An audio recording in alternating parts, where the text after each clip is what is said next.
ভারতীয় ক্রিকেটে আরেকটি বড় ধাক্কার সম্ভাবনা। রোহিত শর্মা এবং বিরাট কোহলির পর এবার প্রবীণ পেসার মোহাম্মদ শামির টেস্ট ক্রিকেট থেকে বিদায়ের গুঞ্জন শুরু হয়েছে। খবর অনুযায়ী ফিটনেস সমস্যার কারণে ইংল্যান্ডের বিরুদ্ধে আসন্ন 5 ম্যাচের টেস্ট সিরিজে শামিকে দল থেকে বাদ দেওয়া হতে পারে। 2023 সালের একদিনের বিশ্বকাপে অ্যাকিলিস টেন্ডন ইনজুরির পর থেকে শামি তার পুরনো ফর্মে ফিরতে পারেননি, যা তার টেস্ট কেরিয়ার নিয়ে প্রশ্ন তুলেছে। বিসিসিআই সূত্রে জানায়, শামি এখন আর দলের স্বয়ংক্রিয়ভাবে জায়গা পাওয়ার জায়গায় নেই। আন্তর্জাতিক ক্রিকেটে ফিরে এসেও তিনি ছন্দে ফিরতে পারেননি। আইপিএল পারফরম্যান্স টেস্ট দল নির্বাচনে বিবেচিত না হলেও শামির বোলিং এর সমস্যা স্পষ্ট। তার রান আপে ধারাবাহিকতার অভাব, বল উইকেট কিপার পর্যন্ত পৌঁছয় না।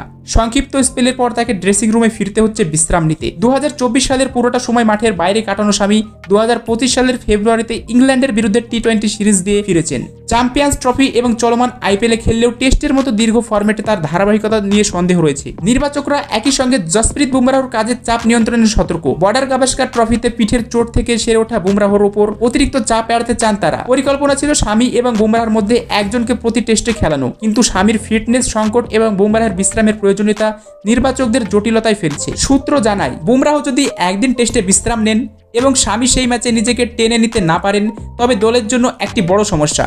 শামির সমস্যা বোঝানোর চেষ্টা চলছে। শামির এই ফিটনেস সংকট এবং সিনিয়র ক্রিকেটারদের অবসর ভারতীয় ক্রিকেটের জন্য বড় চ্যালেঞ্জ। শামির অভিজ্ঞতা এবং দক্ষতা টেস্ট ভারতের পেস আক্রমণের মূল শক্তি ছিল, কিন্তু তার বর্তমান পরিস্থিতির অবস্থা দলের পরিকল্পনায় অনিশ্চয়তা তৈরি করছে। নির্বাচকরা এখন তরুণ পেসারদের দিকে তাকিয়ে থাকতে পারেন, যারা টেস্ট ফরম্যাটে ধারাবাহিকভাবে পারফর্ম করতে পারেন। শামি কি তার ফিটনেস ফিরে পাবেন, নাকি টেস্ট ক্রিকেট থেকে বিদায় নেবেন, তা নিয়ে ভক্তদের মধ্যে কৌতূহল তৈরি হয়েছে। ইংল্যান্ড সিরিজের আগে নির্বাচকদের সিদ্ধান্ত গুরুত্বপূর্ণ হবে।